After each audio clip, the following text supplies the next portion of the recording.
Happy Friday. Welcome to Just Energy Radio. I'm Dr. Rita Louise, and we're here to provide you with some more excellent programming. So today we're going to be talking about what happens on the other side. Is there life after death? Are we more than just a physical body, or is there something else that's going on out there that maybe we're not aware of? And to do that, a good friend of Just Energy Radio, Jay Weidner, is coming on to talk about his new movie, Infinity, The Ultimate Trip. So let me tell you a little bit about Jay, and we'll get him on the air. Jay is an author, filmmaker, and hermetic scholar.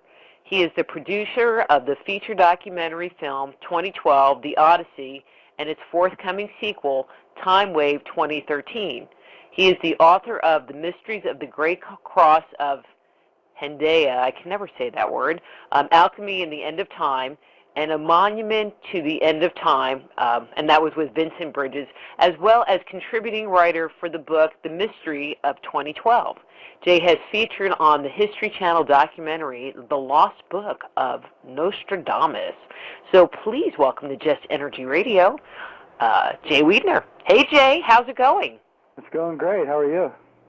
I'm great. Thanks for coming on the show again. I had so much fun with you the last time talking about 2012, which we might talk about again. I don't know. It could happen. But another new film. You guys are just busy putting out, interesting and informative material for people. Yeah, that's our mission statement. We're trying to put out things that no one else will produce, and put it out in a high quality manner so that people like us have something to watch too. Yeah, I hear that. Yeah. You mean you don't watch like Seinfeld, and well, I guess that's not on the air anymore. I mean, I don't even watch half of that stuff. If it's not Discovery Channel or History Channel and some pyramid thing or something, it's not on TV.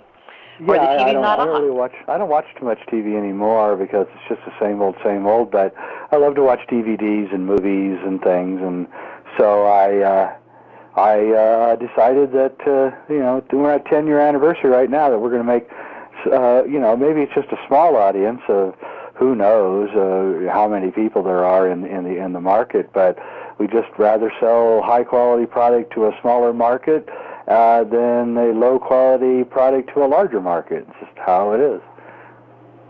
But that's great. So your new film, Infinity, it's Infinity, The Ultimate Trip. I love the title. In a nutshell, what's it about?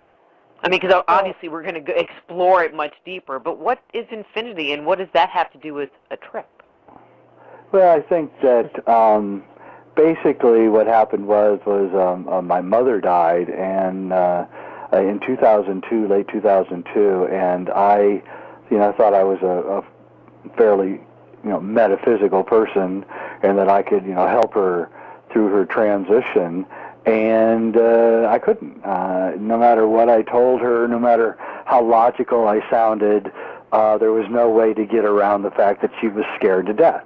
And literally, and she did everything she could to keep herself alive, which actually I believe shortened her life. And the doctors are just a bunch of idiots, as far as I'm concerned, and they killed her early, I believe, with chemo. And so I decided, I was talking to Alberto Violdo, who's a good friend of mine, and we were having dinner maybe a year later or something, and I was telling him about all my problems with my mother dying, and he'd had similar problems when his brother had died. And so we said, why don't we make a film that shows people an alternative view of what happens when we die, as opposed to what we get in this world, in our Western society, which is fear and judgment and all these terrible things. And let's go interview people who've had near-death experiences. Let's compare notes. Let's get some experts like Brian Weiss, who is the head of the psychiatric division at Miami University Hospital, and who also believes and teaches afterlife practices with his patients. We'll get the experts, and we'll see if we can make a film which actually makes people not afraid of death, or at least tries to make them not afraid. And so that was the purpose of the film, and we showed it to a lot of people who were in hospices and people who were older, and the focus groups came back just overwhelmingly positive that people, really like the film, and they want to show it to their family members and to people who are approaching death themselves, and I guess that's the best reviews I could get. Are people who were on the edge of death and who watch it and said it made them feel better and made them feel more courageous, which is also another reason why I wanted to personally make the film, was because one of the things that kind of irritates me about what I see in America and in the world today is a lot of unneeded fear is everywhere, and I don't see how it does anyone any good to be so afraid of everything that moves. And so I wanted to show, since all fear is basically based on this idea that we're living a finite life and that we live in a finite world, I kind of wanted to show that that's not true. We live in an infinite world with infinite possibilities, and there's no reason to be afraid of anything. And I think that if we finally get to the stage where we're not afraid of anything, then real, true change in this world can start. But I don't think it's going to start if we're all in a complete panic state, worrying about every little tiny thing that comes along. Everything is a terrorist act. Every single storm is a sign that the end of the world is at hand. Every show on TV is about the end of the world. Everything is about the end of the world. It's like, oh my God, we're all going to be so disappointed when the world doesn't end and we still have to be here trudging through life, and believe me, it's not going to end. It's not that easy. But if it does, you won't be scared to make that transition because they watched your movie. Exactly.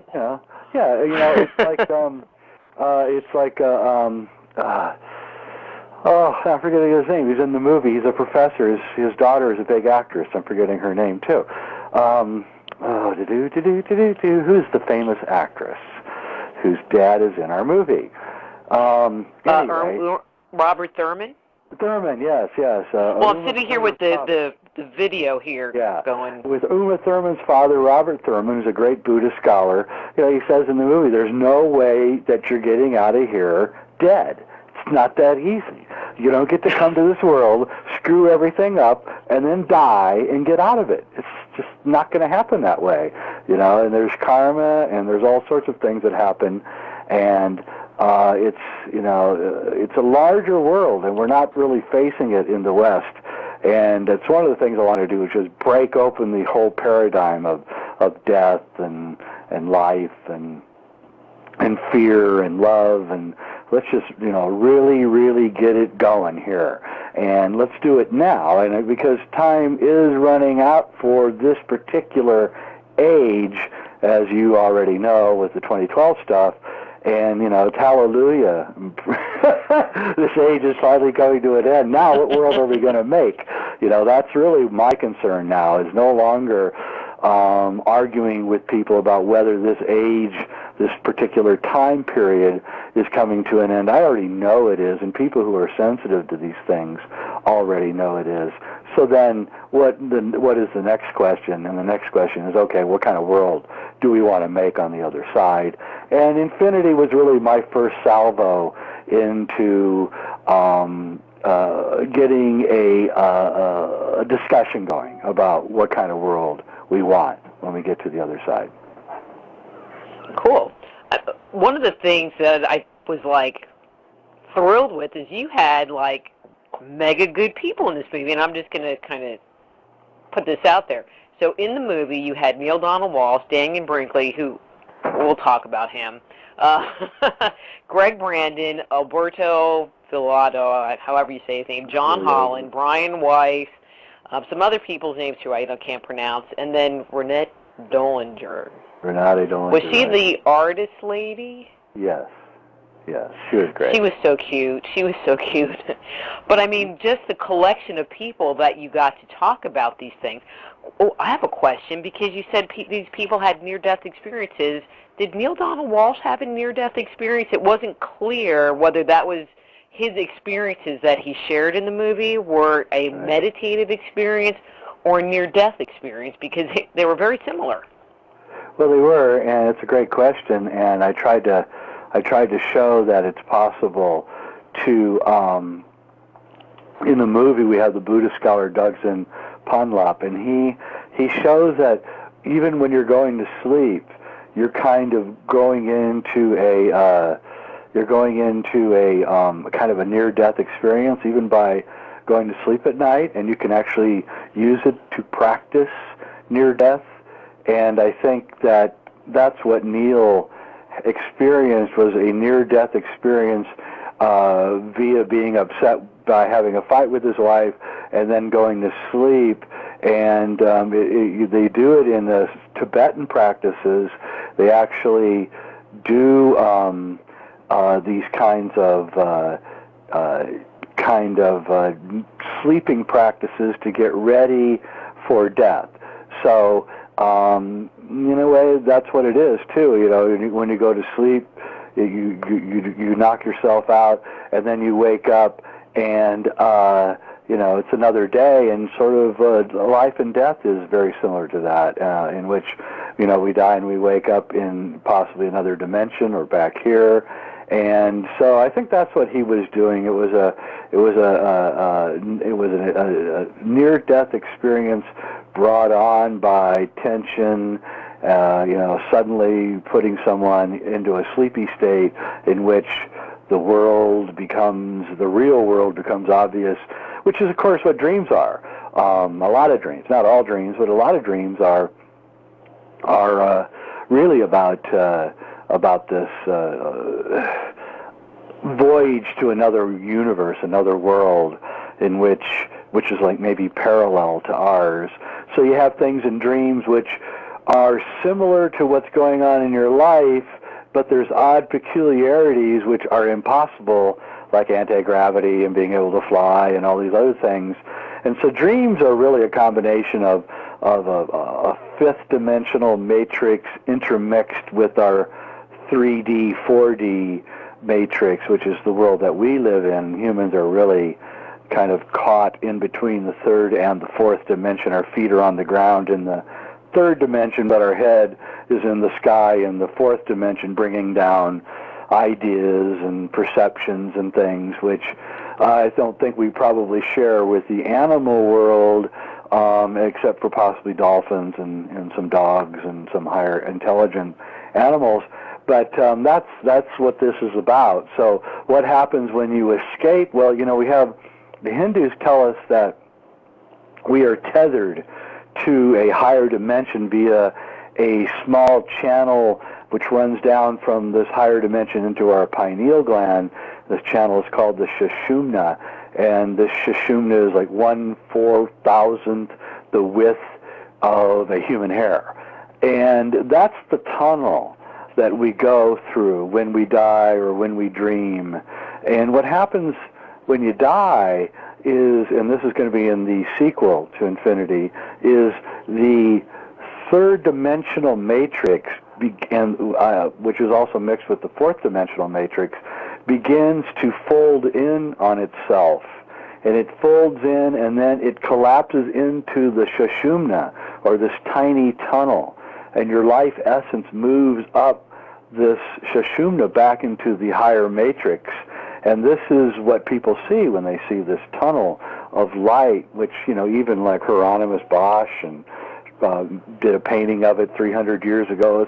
Many people have reported this tunnel, not just in the movie Infinity, but many people throughout life, including a CBS reporter who'd had a near-death experience a couple of years ago after he was hit by an IDE bomb in Iraq.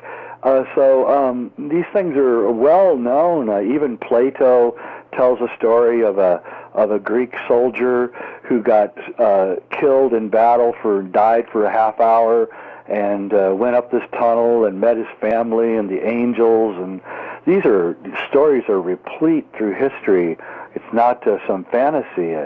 Another study, which is very interesting, was done by a scientist whose name escapes me at the moment, but he interviewed little children who had not had a chance to be influenced by stories like this.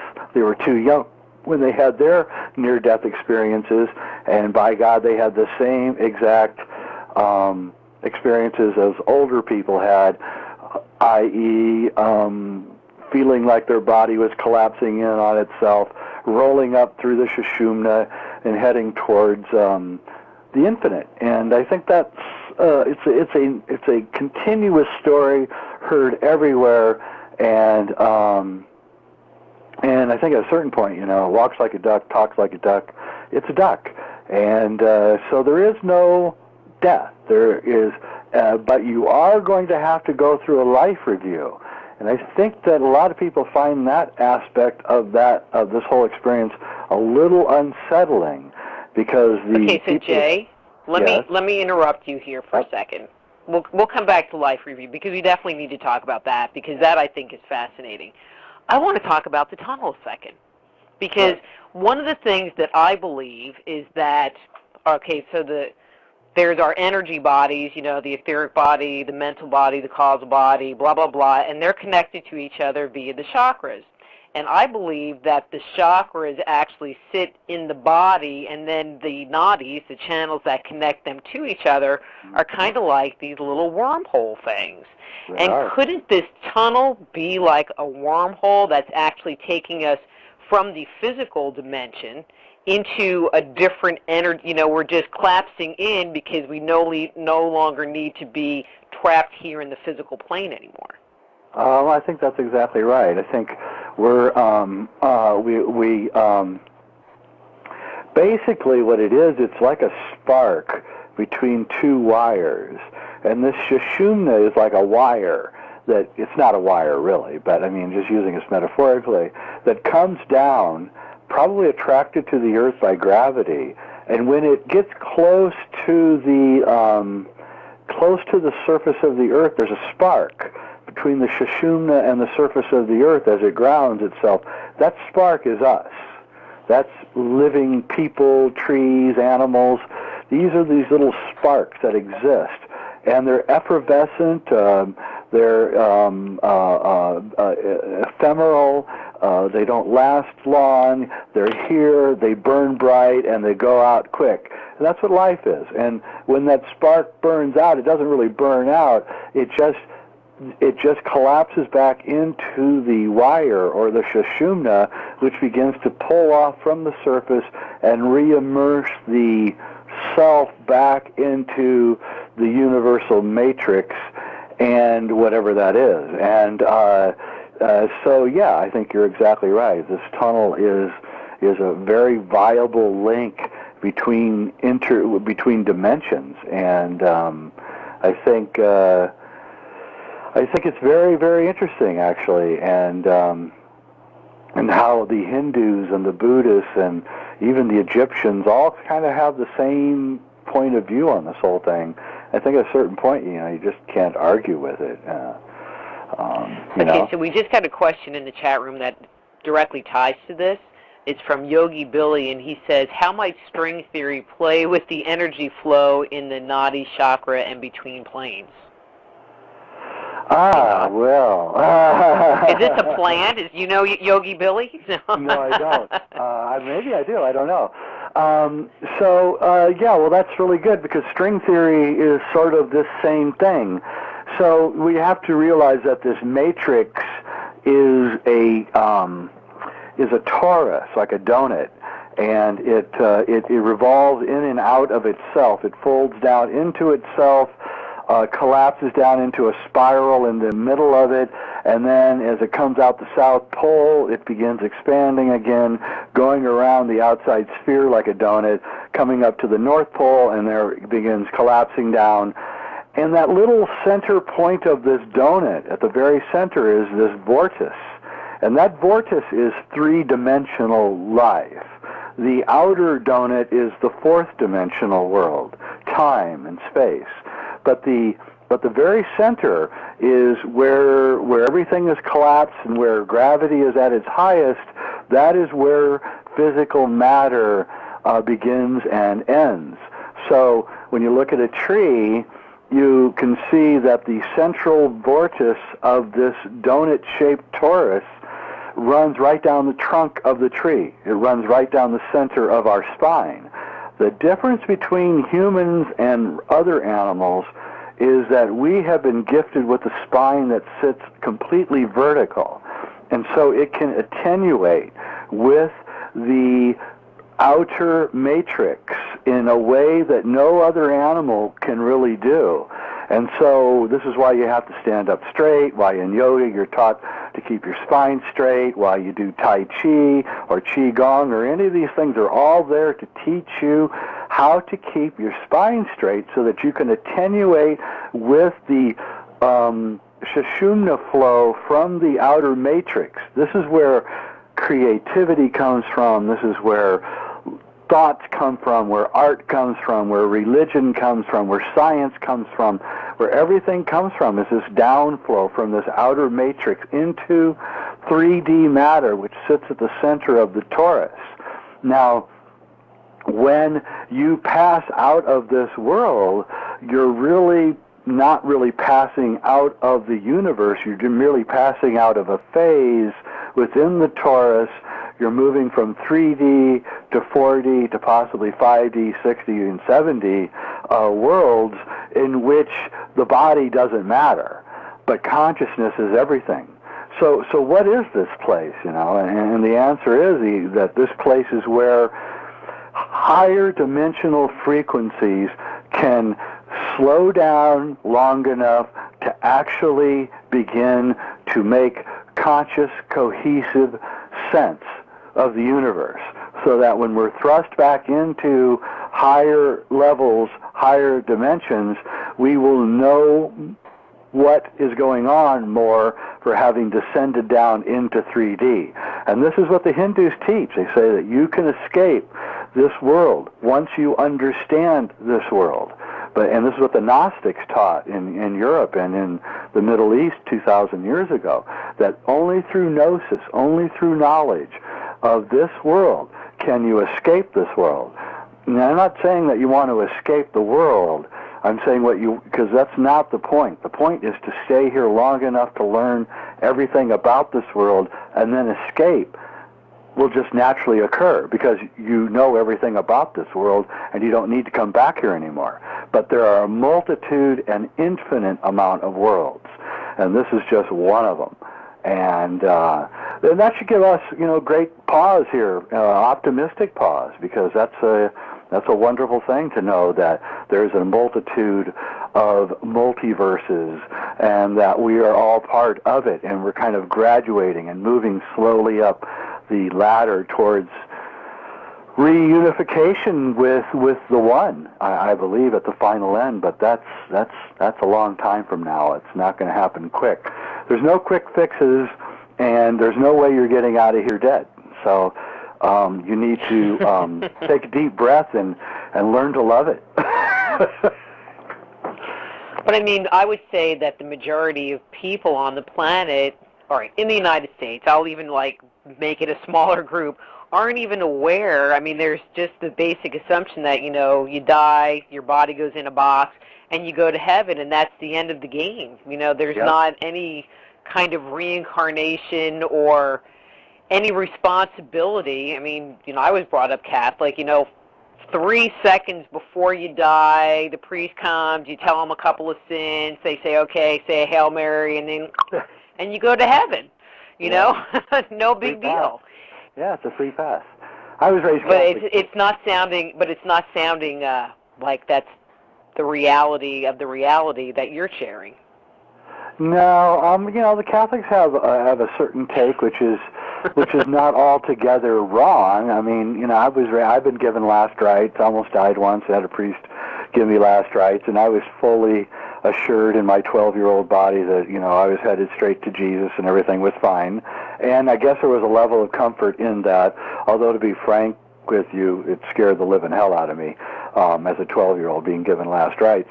And so I think, the problem with the Catholics is that they threw the baby out with the bathwater, and they got rid of reincarnation, about 400 AD with the Council of Nicaea, And it was a part of Christian doctrine all the way up until Constantine threw it out. And Constantine, frankly, he threw it out because the doctrine of reincarnation states that you've got to pay for everything that you did while you were alive through karma, and he had done so many terrible things that he didn't want to come back because he was so afraid that. So he threw the whole doctrine out, and with that doctrine being thrown out, at that time, all those years ago, what they did was that they retarded us spiritually, and that's what we are right now. We're spiritually retarded because we think we're only here once. We can grab everything we want to grab now. We don't have to worry about any consequences for anything that we do. And if you're a Christian, well, all you have to do is believe in Jesus. You get a free get out of jail card, and none of that is true. I'm sorry. None of that is true. It doesn't fit with any kind of fairness or spiritual logic or anything. And it has caused the problems in the world that we have today, where no one cares about the future. Everyone's just damaging themselves, their loved ones, the planet, and it's like a monster running ramshackle all over the landscape, busting the place up, and because we've become so disconnected, and then of course at the end of this thing is death, the finality of death, in which you're not going to be able to take your money with you, you're not going to be able to take your memories with you, you're not going to be able to take anything with you. And this is an incredibly cynical attitude which has permeated the entire Western culture and which is now threatening to spread outwards. And it has to be stopped, because it is not just threatening spiritually, it's now beginning to threaten us physically with the destruction of the environment and the overwhelming greed some people have, in which, you just got to have to ask the question, when is enough? When is 800 billion like enough money for one person to have?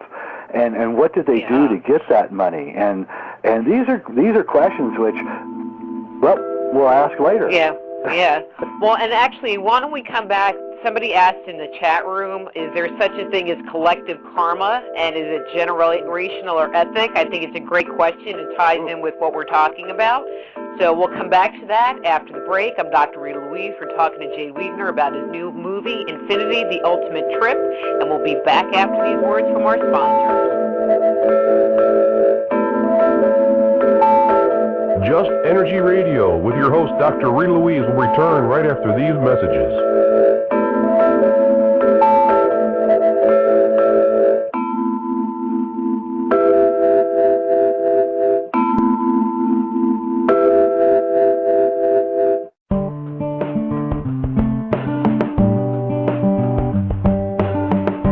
Are you sensitive to energy? Want to explore the world beyond the five senses? Looking for a new career as an alternative healthcare practitioner? Then the Institute of Applied Energetics, Medical Intuition, and Energy Medicine training programs may be right for you. Our comprehensive curriculum provides students with a deep understanding of how to detect, evaluate, and transform the subtle body, as well as techniques for correcting energetic imbalances that may underscore a person's ability to experience radiant health. So if you are sensitive to energy, contact the Institute of Applied Energetics right away. Be a catalyst for changing the way healthcare is done around the world. Visit www.appliedenergeticsinstitute.com and start your new career today. How would you like to live long and enjoy great health? How about creating solid bones and whiter teeth, strengthen your heart and eyes, and have radiant, youthful-looking skin? There is an ancient health and longevity secret that has been used for millennia in Egypt, India, and China that can help you achieve this. For the first time in the modern world, Pearlsium brings ancient wellness secrets to you. For more information about Pearlsium, visit www.ancientpearl.com. Before we get back to the show, I want to thank all of you for tuning in to Just Energy Radio this evening. Many of the people I've helped over the years were listeners just like you. If you're at a junction in your life, don't stand alone at this important time. Call me or send me an email. We can set up a private consultation so that you too can experience wholeness in your life. To find out more about the services I offer, visit soulhealer.com.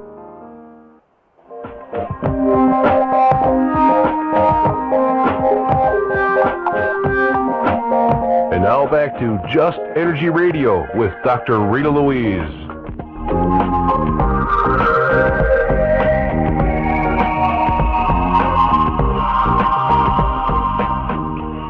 Hello and welcome back to Just Energy Radio. I'm Dr. Rita Louise. I do know my name. And we're talking to Jay Weidner about his new movie, Infinity, The Ultimate Trip.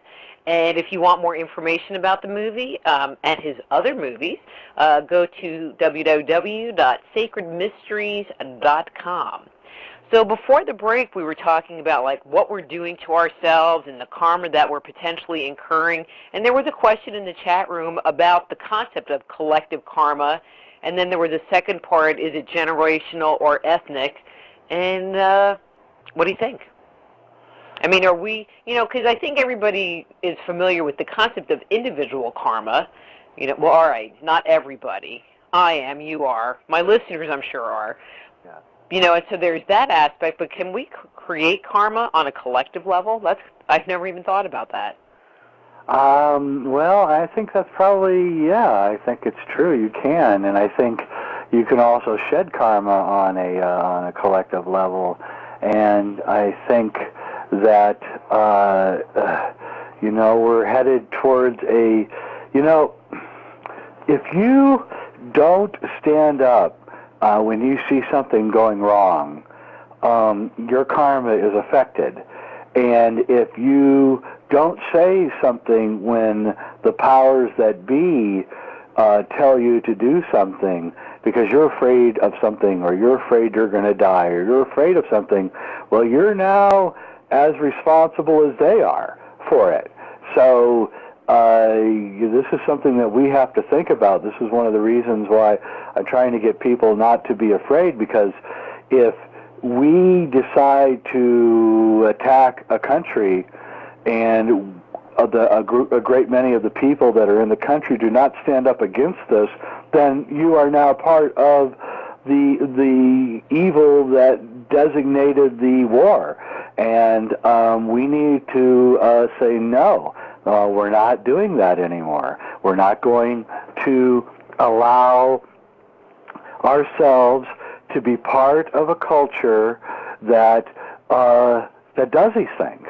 And we have to reject them, and we have to reject the culture. And it's not just their policies, it's their food, it's their television shows, it's everything that they're doing that we find repugnant. And if you go along to get along, or get along to go along, well, it's not that easy. Your karma is still affected. And so we need to, as I like to say, create a parallel culture to the one that we're living in right now. And and by example, we will change the world. But if you're trying to get Joe Sixpack to change on his own by talking to him or anything, that's not going to work. Joe Sixpack only wants to see results. And so we need to create a parallel society, a parallel culture with shows like this and movies like Sacred Mysteries are putting out, in which we present a positive view and also a rejection of the negative aspects of the culture we were living in. And this is what 2012 is really about. It's about us collectively deciding what kind of world we're going to be living in. And right now, we're not making real good decisions here. We're getting awarded Nobel Peace Prizes. We're not making decisions. Jay, we're not making decisions. It's, I was listening to the news right after the election, and, there was all this commentary of, well, you elected these people into office, and if you don't like what they're doing, elect other people into office. And so, okay, so that all happened. Different people got elected into office, and they're still doing the same thing that the old people did. So nothing really changed. It just has new faces. Yeah. And I think people, in the general sense, don't know how to facilitate that. Don't know how to make those changes, because what they're taught is, you go and elect a new representative. You go and do this thing, because I think people feel like they're not being heard.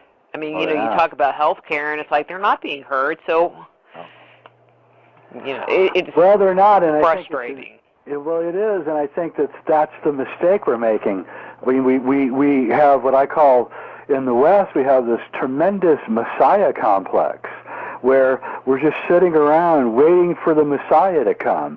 And it might be Jesus, or it might be the aliens, or it might be Obama, or it might be Sarah Palin. Who knows? But everybody's thinking that there's going to be somebody coming to save them.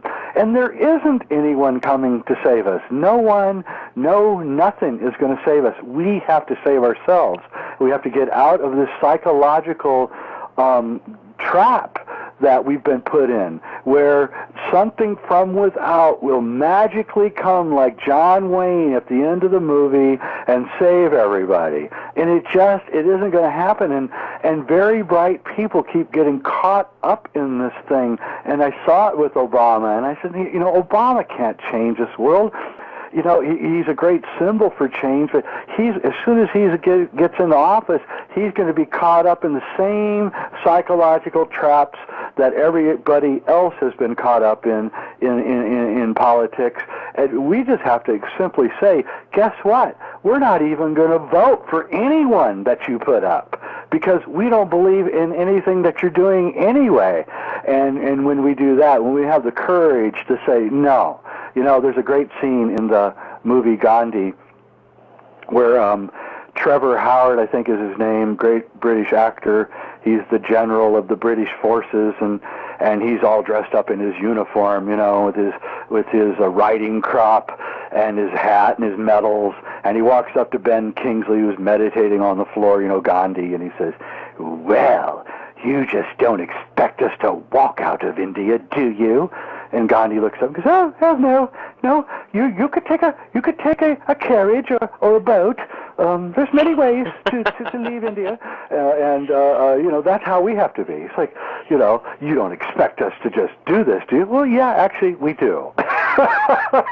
We do expect you to start following the things that we want instead of just following what you want. And we're trapped in this thing. We're so afraid we're going to lose everything, including our lives, that and instead of doing anything, we've conveniently fallen into a system of the Messiah complex, where the Messiah is going to come, he's going to save us all, and we don't have to do one damn thing. And it's just not true. I'm not saying that there isn't, avatars, and I'm not saying anything about Jesus or even aliens or Obama.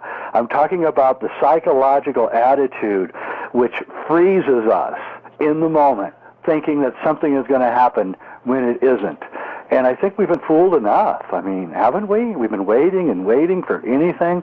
I think Obama put the knife into the Messiah complex in a lot of ways, because a lot of people are now realizing that, even though he had a good message and even though he had the oratory skills, he too is caught in the trap, and he can't get out of it. And he knows it, and we know that he knows it now. And now he can get the same week that he gets the Nobel Peace Prize, he escalates the war in Afghanistan by 40,000 troops, and there isn't anyone with their jaw agape going, what in the world is going on here? And Obama's caught in that dilemma between what he said and what he probably believes and the reality of the situation. And the reality of the situation is that he's going to get in big trouble if he doesn't escalate with the military. Well, you know what he should do? He should just pull out. He should just pull out of both wars and see what happens. Begin creating the parallel universe right now, but he can't And it doesn't come from above anyway. It comes from below, and it's going to be up to us. And it's my number one goal at this point in time is to try to get everyone to realize that it's up to them, and that you guys need to start taking care of yourselves and your family. You need to start thinking about Terence McKenna used to say that, it confounded me when he said it. It took me 15 years to figure out what he meant. But he used to say all the time that we must live as if the apocalypse has already occurred. And I thought, what? What does that mean? But now I get it. It's like, in order to show the world how to live rightly, we need to start living as if that world has already ended and that our world has begun. And when we do that single act of living in the world that's coming and rejecting the world that is right now, they will follow us. We will be the leaders. And I don't think we're that far from this. I think there's a radical break going on everywhere, in all places, all at once. It's almost like a spiritual renaissance, which is going to give us courage and strength to move beyond the failed world of the past and create the world that we want. And all the children of the 60s like me, this is what we've been dreaming about for years. So we should just embrace this. And another thing I want to say is people who are my age or older, who went through the 60s and somehow survived, we have to become the elders that we never had. And the young kids are really looking for some kind of wisdom out of us, and I'm afraid we're not really doing a very good job of helping them. And so I'm kind of calling forth on everyone who is, above 50, who went through the world and has come out of it somewhat enlightened, to maybe you should start helping out those people in your area that are in their 20s that are really looking for some wisdom, spiritual wisdom, and also physical wisdom as to how they're going to get through the transition, which is about to happen. And so, I'd like to talk about that transition at some point, where what is going to happen here, and what is it that we should be getting ready for, because it's vitally important that everyone knows what's about to occur. Well, just handle it. You're on a roll. Well, because I think that that's really an important piece of information, because, the clock is just ticking, and, in my perspective, the part of the transformation, part of the consciousness raising that is happening is this increase in polarity between, I gave a presentation the other day, and I said, between the, everyone and the bad people. Yeah. And I used that word, the bad people. Yeah, and I had somebody take issue, with me saying the bad people. And I'm like, well, excuse me, but there are bad people. There are. But anyway. I'm with you. I'm like, I don't know. I'm past that non-judgmental. I'm judging. And, there is a time when you need to make intelligence is judgment, okay? This namby-pamby New Age thing where you don't pass judgment is crap. You're passing judgment every moment. You're passing judgment on how good the air is that you're breathing, how good the food is you're eating, how warm you are, how cold you are, how much you like the person you're in the room with. You're constantly making judgments, and intellectually, we rely on judgments for the quality of our life. So to say that to say that being judgmental is wrong is not true at all. Everyone is always being judgmental. Even saying that being judgmental is wrong is being judgmental. So, but skip the judgmental part. Skip the judgmental part. It's like, I'm sorry, but if somebody ripped you off, and I'm just making up an example, for $20,000, and then you turn around and go, oh, but they're good, they're just misguided. No. I'm sorry, I don't know anybody on this planet that would say that. And in my mind, whoever that person is for you, or whatever that is, they're the bad people. It's not a judgment thing. In my mind, I'm sorry, it's not a judgment thing. I think we need to start calling people out on these things and to be courageous about it. When somebody screws up, we need to say, listen, that's a major screw up, and we don't like it. And you know, to sit around and think that there are not bad people. There are bad people. There are psychopaths. There are people who will lie and cheat and steal without 1 ounce of guilt. And to say that there aren't is extremely naive. So the first thing you need to do is not be naive about people. You need to say, okay, there's good people, there are bad people, and I had better put on my antenna so that I can tell as best as I can who is who. Some people are psychic. My wife is psychic, and she almost knows immediately when somebody's not up to snuff or not. I have a little bit of trouble because I guess I'm just raised Catholic and was taught that everybody's good, and then I had to find out that actually everyone isn't good. And actually the nuns and the priests were at the top of the list for those who weren't good, actually, now that I think about it. And so I think that, you know, we have to decide, you know, that there are bad people, there are people who are going to rip us off, there's people who are going to steal from us, there are people who may even kill us. So we have to understand that there are people who do not care. And when this thing snaps, which it is coming, the snap is coming, when that happens, those people are going to become not only glaringly obvious, but they're going to get very aggressive as their opportunities for swindle disappear. Because as the economy disappears, the opportunity for swindling it disappears because there's no money to swindle. And so the criminal class will get very, very desperate as this thing unfolds. And so what is happening? Well, we have a two-stage thing happening here. We have an incredible physical process happening, an economic, environmental process that's going on, and then we have this spiritual thing that's going on. And so people should be taking both of those into consideration. The physical part is, how am I going to live? How am I going to eat? What am I going to make? How am I going to make money? What skills are going to be useful in the coming world? And then, of course, the spiritual problem, which is, you know, what kind of spiritual world are we going to be living in? What kind of spiritual teachings do we want to pass down to our children and to our grandchildren? And I think that we're in this small window now where a lot of spiritual teachings are rising up to the top because of the internet and because of the amazing amounts of information that are coming out right now. And I think we need to gather up those things and take them with us into the new world, because I'm not making any bets that the internet is going to be around. I don't know. It may be, but I don't know. And so we have to assume the worst, and that is that there's not going to be an internet, and that we may need to take some of this stuff into book form.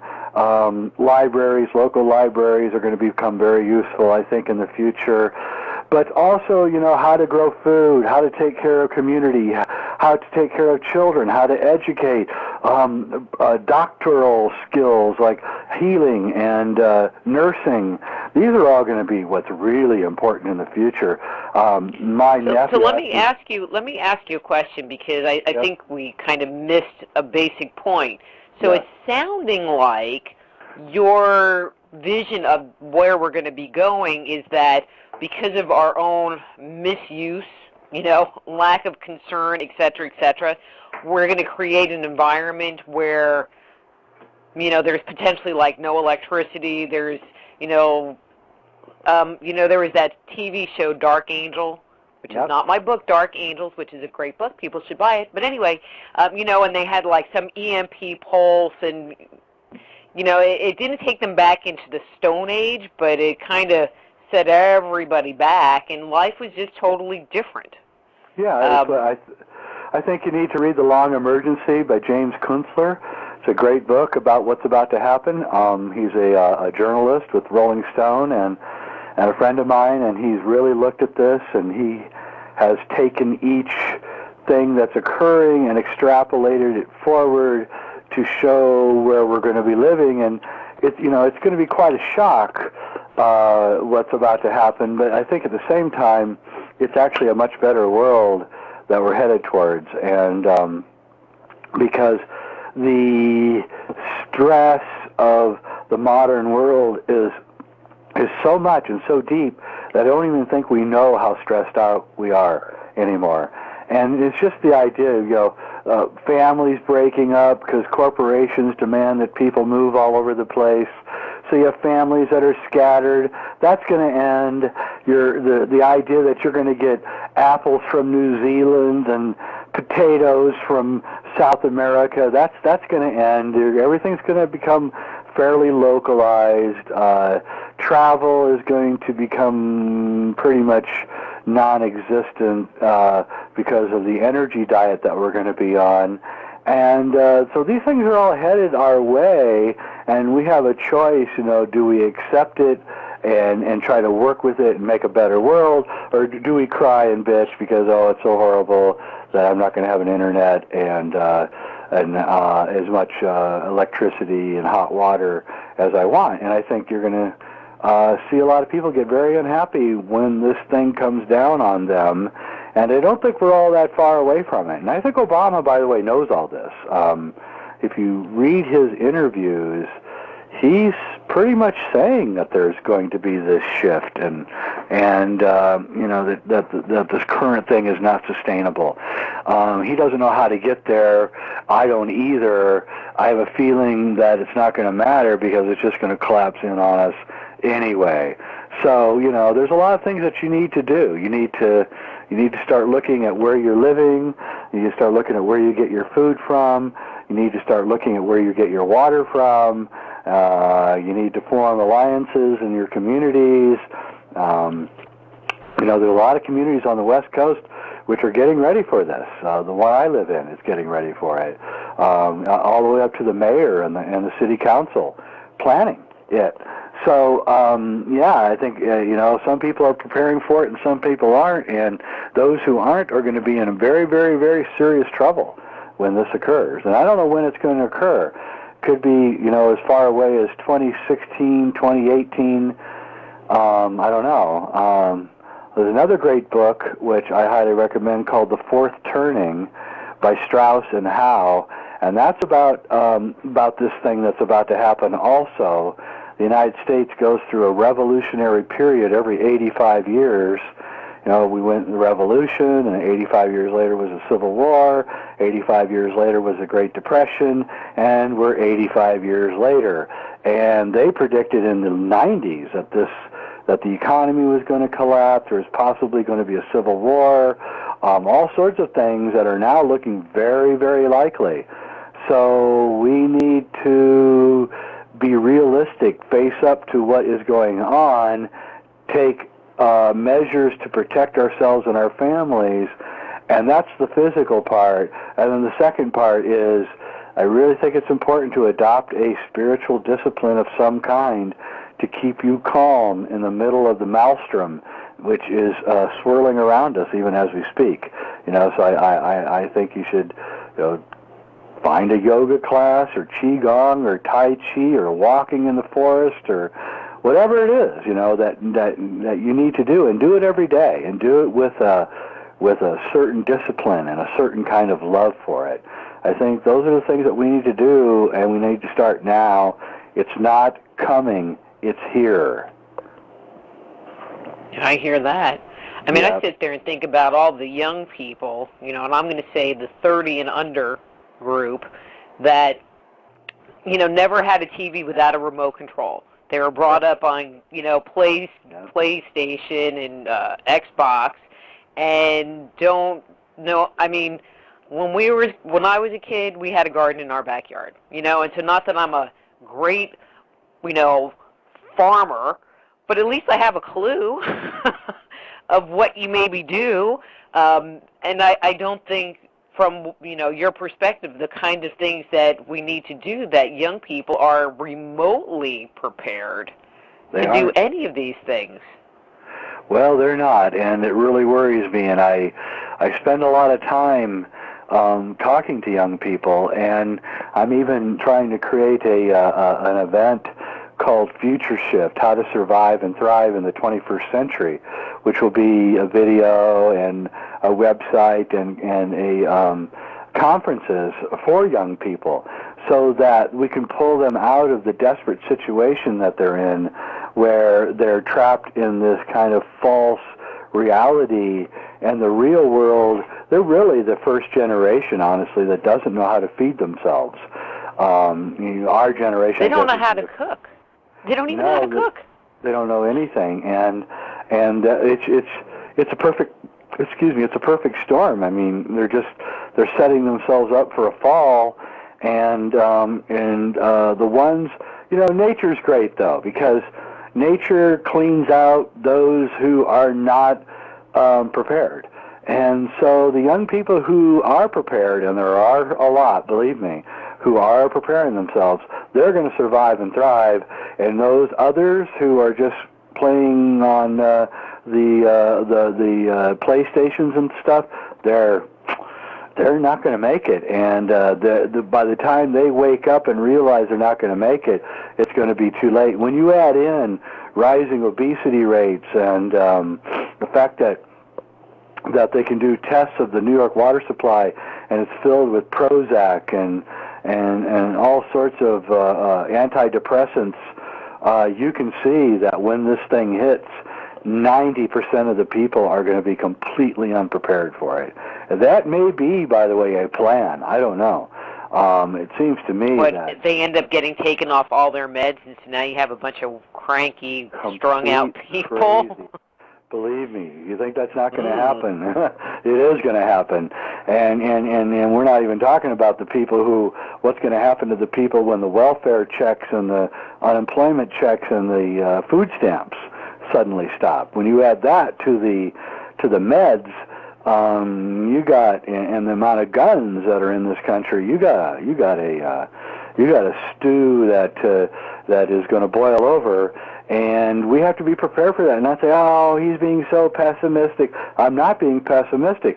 If I was hiking down the road and you drove by and I said, "Listen, another 2 miles down the road, the bridge is out. Be really careful because you'll fall off the cliff." Am I being pessimistic, or am I telling you something that you need to know? And so I reject this idea that I'm being a pessimist by saying something that is grounded in reality. And I don't think it's being pessimistic at all. I think it's being actually prepared and in a way optimistic, because I think you're going to survive it. Well, let's take a quick break. And when we come back, we had talked real early about the life review process. So let's talk about those people, kind of get back on Infinity a little bit, about the life review process for the people that don't make it. Because maybe they'll change their ways now so that they can have a better life. So I'm Dr. Rita Louise. This is Just Energy Radio. We're talking to Jay Weidner about his movie Infinity, and we'll be back after your host, these messages. Dr. Rita Louise, will return right after these messages.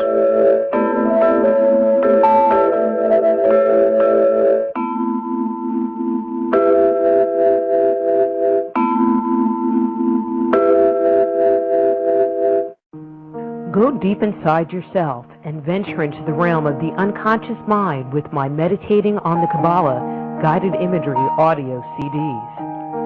Discover who you are and what you want in life. Meditating on the Kabbalah can help you to open, clear, and revitalize the energetic pathways of your subtle being. They will support you in your spiritual quest by helping you to access the profound insights and inner guidance you need as you work in alignment with your highest good. Let them help you to release negative thoughts and emotions and clear away any limitations that may be keeping you from experiencing your full potential. Walk down the path to health, healing, understanding, and enlightenment with Meditating on the Kabbalah. Order your copy today at www.soulhealer.com. That's right, that's www.soulhealer.com. Balance in all things is critical to maintaining health. In the hectic drive of today's world, many of us forget to take care of our most important asset, ourselves. At productsforthesoul.com, we want to support your effort to nurture yourself. We offer a wide variety of herbs, supplements, and high-quality, ready-to-eat, all-natural foods. We even have guilt-free chocolates. Best of all, our products are delivered straight to your door. It's time to start loving yourself. Visit productsforthesoul.com and start loving yourself today.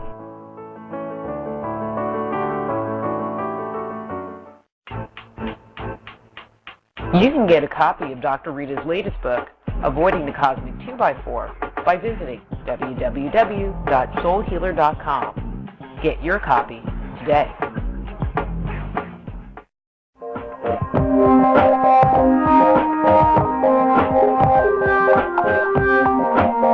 And now back to Just Energy Radio with Dr. Rita Louise.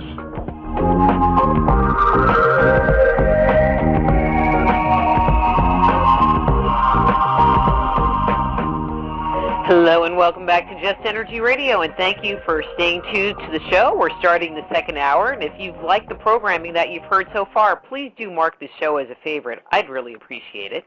So we're still talking to Jay Weidner about his new film, Infinity, although we did get off on a 2012 thing, and we might go back there. I'm not sure. But his website is www.sacredmysteries.com. And so, Jay, we were talking before the break about this transition that's going to happen, but there's also the piece where there are people that are going to check out, and we had talked much earlier about the life review process, which I stopped you because I think it's really important to bring that whole concept to the table, because I don't think people think about the consequences of their actions. And so I'm just going to give it to you, because I know, all right, I'll just say, that was Daniel Brinkley's thing, and I think he's really funny. You do. He's a riot.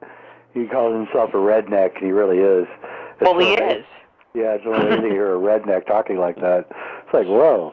I think the life review is very interesting, and I think it does scare people. I showed Infinity to a wealthy businessman, and he said, I watched about 20 minutes of it. It was really good, but I had to turn it off. And I said, that's interesting, because about 20 minutes into it is when we start talking about the life review. And and in that section is where we say, or actually Daniel and Alberto and some others say, that when you die, you're going to live your entire life all over again. But you're also going to live the life of all the people that you've hurt or helped also.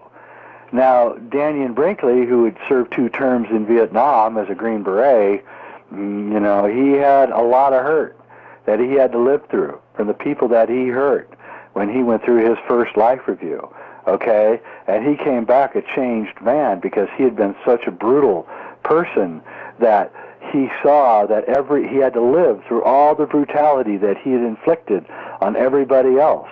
And believe me, that's enough to scare a lot of people from watching the rest of Infinity, because they don't want to think about that. But even if you did bad things in your past, and all of us have done bad things, you're alive now. You have every chance to make up for that. So, yes, you're going to go through a life review, and yes, every person that you hurt and every person you helped, you're going to go through whatever it is that you put that person through, and that could be mighty horrible for some people. But from this moment on, you can also start living your life right and creating all those good things that you're going to live through too. All the people that you are now going to start helping with your life.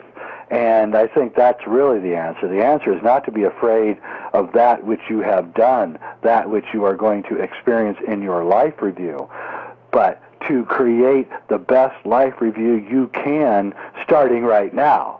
And I don't think there's anything else to do.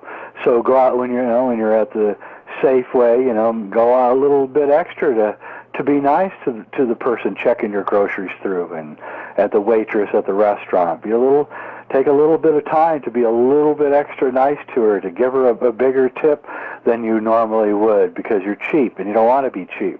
And these are the things that you need to start doing right now, and not be so afraid of that which you have already done, because you're going to go through that. There's nothing that you can do about that. None of us are perfect, and all of us are going to go through these bad things. But don't forget, you're also going to go through the good things.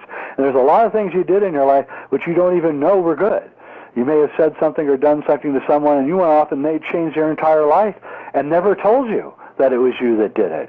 And we don't know, and that's another thing about these past life reviews that you go through when you die. There's a lot of surprises waiting for you, a lot of things that you did that were good and kind that you never knew were having the ramifications that they had. And it's actually in those selfless acts of kindness that your karma is truly created. When you did something not because you were trying to get good karma, you just did it because you knew it was the right thing to do. Standing up for people who suffered injustice, standing up to governments who are sending us off to wars that are wrong, not being afraid to speak up when you see a wrong. These things gather and aggregate into a very positive life review. And remember this, it's the most important thing, which is about courage. And when you are courageous, that makes up for a lot of the bad things that you've done. And so if you've done a lot of bad things, well, the way to get around it now is to be courageous and start doing good things from here on in, and go out of your way to do it, and go out of your way to speak the truth, and go out even when everyone starts screaming at you because you said something that irritated them. Don't be afraid. Just keep saying it. You'd be surprised how a little courage can bust up even the most strong belief systems. As soon as they see the hypocrisy of their belief system because you pointed it out, they may be mad at you in the moment, but you never know. In a year or two, you might have altered their lives completely, and we don't know. We don't know what is doing what. All we know is that we have to keep trying it.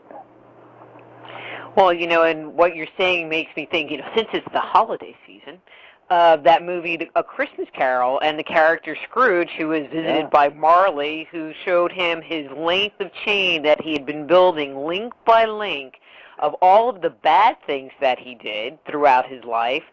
But he became a changed man. He realized that, he needed to make this change and became a wonderful, caring, and giving man. And so probably, in that life review process, he unknitted that chain of evil that he had created in the former part of his life and cleared up a bunch of his karma. Well, he did, and that's actually a great analogy. I had not really thought about that, but that is what Scrooge goes through. He falls asleep, and he goes through a life review. That's great. I had not really thought about that. I'm going to have to see that movie again. And he, every Christmas. And he goes through his life review and realizes that he can still put things right. There's still a chance. And if you did 10,000 bad things and you've only got 2 years left in your life, well, that gives you 2 years to do 100,000 good things. So you can outbalance it, and you shouldn't be afraid of it. And besides, you've already done it anyway. There's no reason to be afraid of it. But I don't want you to reject the whole idea because you're afraid that you're going to have to go through the life of somebody that you did something terrible to. I'm not going to lie to you. You are going to have to go through that. And believe me, I've done bad things too, and I'm not looking forward to those aspects of my life. But what I'm trying to do now and every day is to make sure that everything that happens from here on in is completely cool, so that I can have just the greatest life review I can have and forget those other things. And believe me, it's not so bad. I think probably the worst part of the past life review that we all must go through, I think, is probably just pure embarrassment of how silly and stupid we all are for most of our lives. And I think that's going to be the hardest part for me, is to see the immature, very, very silly man that I once was. Well, and let me ask this question. How much does intentionality play in our accruing karma or creating these negative things? Because so let's say something happens, but there wasn't any intention behind it. It happened as an accident. That might not even be a good example, but there's not an intention behind it. But the person is affected. There's a dynamic between you and another person. You don't mean to hurt the person, but the person is hurt. Does that accrue karma to you? How would something like that play out? Because it's not like they didn't mean to. Well, yeah, but it's not that easy. If you're going to be abrupt or very, very, very sharp with someone, then I think you need to understand that there are ramifications, even though you didn't mean to hurt them. And by the way, hurting someone is all relative. If a little kid is in the kitchen about to touch a red-hot pan on the stove and you scream at them quickly, yes, you temporarily hurt their feelings, but in the end, you save them from getting burnt. And so it's a tricky question in a lot of incidences. If your intention was good and you came off sharp and abrupt, well, you should have not come off so sharp and abrupt. And I'm the last guy, who can talk about this because, believe me, I'm very sharp when I need to be. And I wish I could be less sharp. But at the same time, people do need to hear the truth. And if the truth hurts them, that's actually their problem, not yours. So it depends on how you do it. I think if your intentionality is to help the person, then that's part of it. But if you approached it with a very sharp and abrupt manner, well, then now that's your fault. So it's really being diplomatic. It's knowing what to say in the moment. It's also knowing what not to say. Sometimes it just pays off just to be quiet, like a Zen master says, and don't say anything, because sometimes you can't solve any problem. You have to let the person go all the way deep into the darkness before they can solve the problem for themselves, and I'm sure we've all been through that. And so there is an intentionality behind it.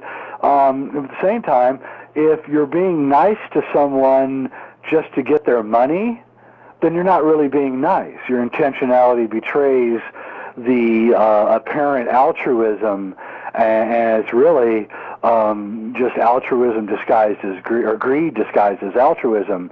So yeah, you got to be careful in both ways. You can't just pretend to be nice to people because you're trying to get something from them. That's bad karma too. So your intentionality plays a big, huge role in this whole thing. And I've actually reached the conclusion that possibly it's better to not have any intentions about anything, because even the road to hell is paved with good intentions, and sometimes we may not know what we're really creating when we do things. And the Zen masters say, don't do anything if you're in doubt, and that might be good advice. I don't know. My philosophy of living is I do what Spirit tells me. People go, well, what are you going to be doing next year or in 5 years? It's like, I don't know. They haven't told me yet. And when they tell me, I can let you know, because I might be working on something in the moment.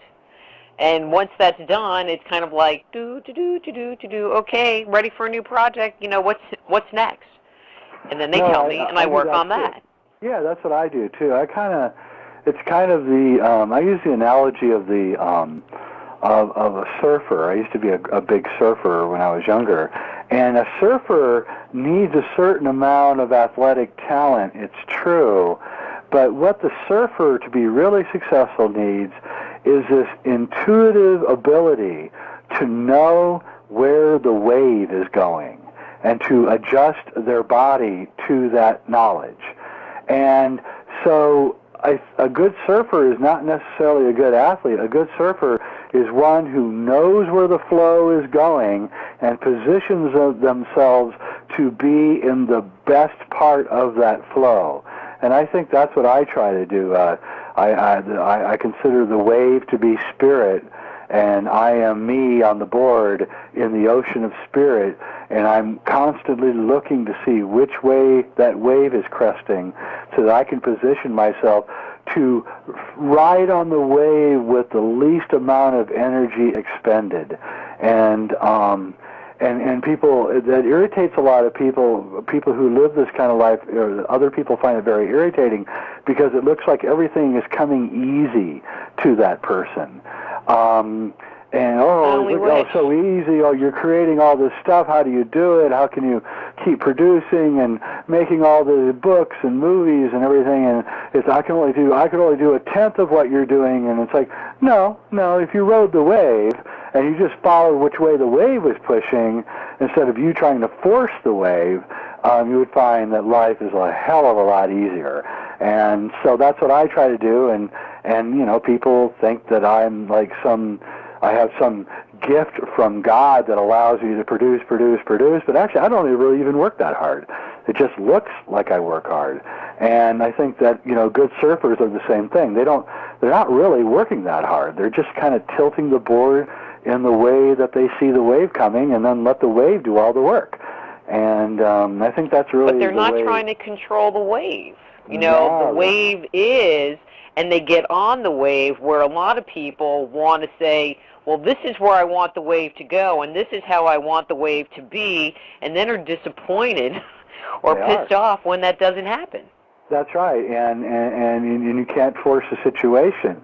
And I think, all really good athletes know this, and that's why they almost achieve a kind of a mystical attitude about life, the really good ones. Like Babe Ruth used to claim that he could actually see the stitchings on the ball as it raced by him at 98 miles an hour, which seems almost unbelievable because the human eye could never really pick up that, you would think. But I think he probably could see the stitches on the ball. He probably could freeze the ball in time and space and knew exactly where to hit it. And I think when you see a great athletic performance, you're seeing this, or a great artistic performance like a great dance. You're seeing that in action. But to live that outside the worlds of the art and sports, that's a trick. That's a serious trick, and that's a trick that, we should all be trying to learn. And, we can use the analogy of Obama again. If Obama would just kind of ride the wave instead of trying to push the wave around, I think he'd be doing a lot better. And I think his move in Afghanistan is going to backfire on him because he's trying to force the wave. And you can't. You just can't force that wave. And I'm not sure there's any wave in Afghanistan that anyone can ride to any desert. They didn't tell you that? Yes, I did know that. It's not a good place to go surfing. Unless you're going to go snow surfing. So I think he was riding that wave so well during the election. He was so perfect. He knew exactly which way to go. He never looked rancored or upset by anything. But I think since he's been in office, he's letting the wave. He's trying to push the wave around, and the wave is way too big to be pushed around. And I think he needs to ride it. He needs to assure us that he's riding that wave instead of the other way around. But he may be caught up in such a tumult right now that he can't even figure out where he's going, which wouldn't surprise me. I just did a TV show with Jesse Ventura, and he told me that conspiracy theory. Yeah, I'm going to be on January 13th. Yeah, I'll be on January 13th. I'll be watching you on TV going, I know that guy. Yeah, well, Jesse's a great guy. But he told me that that when he was governor, that it's like being on a treadmill 24 hours a day, and the treadmill's turned all the way up to 10. And there's no getting off. You just keep going. And I think that when you're caught in that kind of situation, you kind of lose your objectivity. And I think that's what's going on with all these politicians, which is why we can't rely on politicians, because the nature of the beast kind of snuffs them out in a way as soon as they get in there. And that's why I think we have to start rejecting the whole thing, building parallel cultures and societies, and they will follow us. And I think we're actually doing it. I think the people in the 60s made a lot of mistakes, but now that they're in their late 50s and 60s, they realize their mistakes, and some of us are trying to regroup, influence the young, and that's another reason why I made Infinity the ultimate trip, was so that the young could see that that there's something there beyond just their little lives, which is, the West just constantly wants you to believe that all there is this one life, there's nothing else, and you got to just grab everything you can now. And it's not true. And you don't want to grab everything that you can now, because you may be creating a really crappy life review when you die. And you don't want that. You really don't want that. Well, I think that, there's a certain level of, the energy of entitlement with young people today, and that whole disposable society. It's like, well, I had my iPhone or whatever, and I dropped it I threw it to my friend across the room, and it broke. Aren't you going to buy me a new one? Like, no. But there are a lot of parents that would say, oh, little Johnny, you broke your $500 iPhone. Okay, this weekend we're going to go get a new one. I mean, I'm not making this up. Oh, I know you're not. I'm astonished by what I'm seeing out there. And that's another thing, this over-coddling of young people, it's really got to stop. I mean, these people are just destroying their children. And personally, we raised our son, and there was no TV allowed in the house, no computers. He couldn't use computers, nothing. Everything had to be drawn out by hand. We insisted that everything be written down in handwriting, and everybody said, "Oh, you're crippling him. When he gets into the world, he's not going to know how to do anything." And I was like, "Oh crap, that's not true." Within 1 year out of getting out of high school, he was as computer literate in college as anybody else. So these people that think that, but on top of all that, he had learned how to read. He had read every night instead of watching TV, and he had a full life before being caught up in the material world. And I say that's what everyone should do. Just pull the plug on all of that crap with your kids. Read to your children. Take walks in the woods. Grow a garden. Learn how to do things with them. But my God, don't waste your children's life by giving them video games and watching TV and all of that. You might as well just give up. You talk about having a very, very bad life review. If you're doing that to your kids, you're going to live through the hell that they're going to live through because you made them so dysfunctional. So you may have a temporary peace because they're caught in front of the television and not screaming and yelling and causing you pain, but in the end, you're going to pay dearly for not helping those kids function in this world in a real way. And I don't know. I see these kids, and I just don't know what's going to happen next. I really don't. Well, I mean, the other day, my son was going on a job interview, and he texted me, and he goes, polo shirt or shirt with tie? And I said, well, shirt with tie, kind of based on the position. I said, but not wrinkled. And so he texted me back, and he goes, well, it's a good thing you taught me how to iron. And it's like... But, you don't think about it, but a 20-year-old boy these days probably doesn't know how. Take it out of the dryer, shake it out. No, they don't. They don't, and I don't know. At this point, it's going to have to get radical, or we're gonna lose these kids. And I hate to say this because I'm not really a conspiracy theorist, but I have to say. But you're going to be on that show. Well, I know, but it does look like it's by design. It doesn't look like it's an accident. It looks like they're being retarded, socially retarded, and it's being done on purpose. And that's my conclusion. And my brother is a high up in a school system somewhere in this country, and he told me that he's been watching for 30 years the intentional dumbing down of students. the math books are getting more and more stupid until it used to be you had to know some rudimentary algebra by the time you were a sophomore. Now you don't even have to have it when you're a senior. He said they threw out diagramming sentences. He said no one knows how to speak anymore. He said what they're doing is they're not teaching them how to think. They're teaching them what to think. And I think that is almost criminal. I really do. And I may decry the Catholics, but I'll tell you what, I was raised in a Catholic school system, and those nuns did teach me how to think. And I think that's the difference. I don't think even the Catholics are teaching this anymore. So I think they've all abandoned this kind of attitude of how to critically review a subject, how to analyze it, how to break it down, how to put it back together, how to find out what is wrong with it, how to find out what is right with it.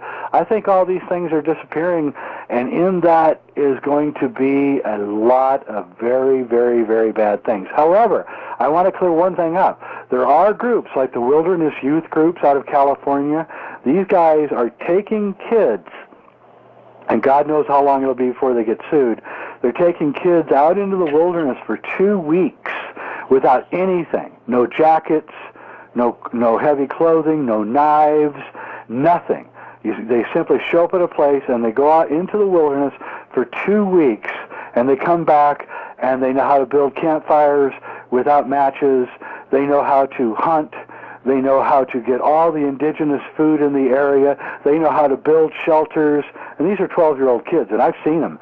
And they come back completely altered, completely changed from the spoiled, television-ridden kids that they were when they left on these wilderness trips to full human beings, fully awake, mature, and it happens in 2 weeks. So there is a lot of good stuff going on. We just can't tell the government, that's all. Well, I mean, between TV and then the medication that is just passed out like candy at schools, I mean, I'm sure you've read Brave New World, Aldous Huxley's Brave New World, and there's, everybody got soma. And I'm like, yep. TV is the soma of the 21st century. Here, just go in front of that tube. Uh-huh. Well, Aldous Huxley was one of them, and he wrote that because he'd seen the plans. He knew the plans. He was part of the ruling elite. And he tried to warn us in that book, as did Orwell in 1984. They're both trying to warn us about what is in the plans. So the plans are to turn us into a kind of a sexless automaton who is guided by television and drugs to serve the economic needs of the ruling elite. And I say life is better than that, and I don't want to spend my life doing that. Sexless? Woof! That would be bad. Horrible. All right, we need to take another break. I'm Dr. Rita Louise. This is Just Energy Radio. We're talking to Jay Weidner about his movie Infinity, The Ultimate Trip. Website is www.sacredmysteries.com. And we'll be back after these words from our sponsors.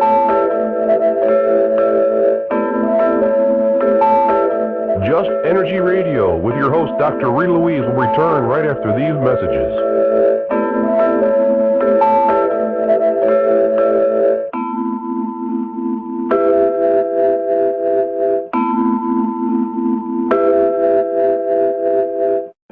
Hi, I'm James Altayanchik, the Black Knight of Talk Radio. Listen to Dr. Rita's Soul Healer Moment live each third Sunday night of the month on Feet to the Fire. www.feet2fire.com for more information. You can get a copy of Dr. Rita's latest book, Avoiding the Cosmic 2x4, by visiting www.soulhealer.com. Get your copy today. How would you like to live long and enjoy great health? How about creating solid bones and whiter teeth, strengthen your heart and eyes, and have radiant, youthful-looking skin? There is an ancient health and longevity secret that has been used for millennia in Egypt, India, and China that can help you achieve this. For the first time in the modern world, Pearlsium brings ancient wellness secrets to you. For more information about Pearlsium, visit www.ancientpearl.com.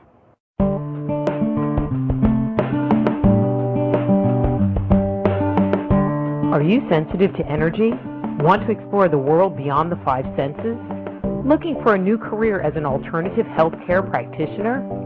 Then the Institute of Applied Energetics, Medical Intuition, and Energy Medicine training programs may be right for you.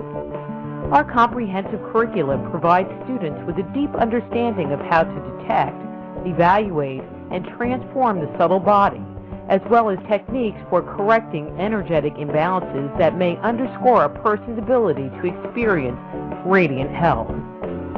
So if you are sensitive to energy, contact the Institute of Applied Energetics right away. Be a catalyst for changing the way healthcare is done around the world.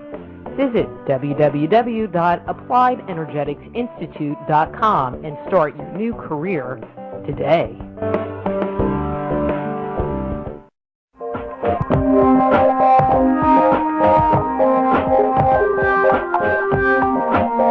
And now back to Just Energy Radio with Dr. Rita Louise.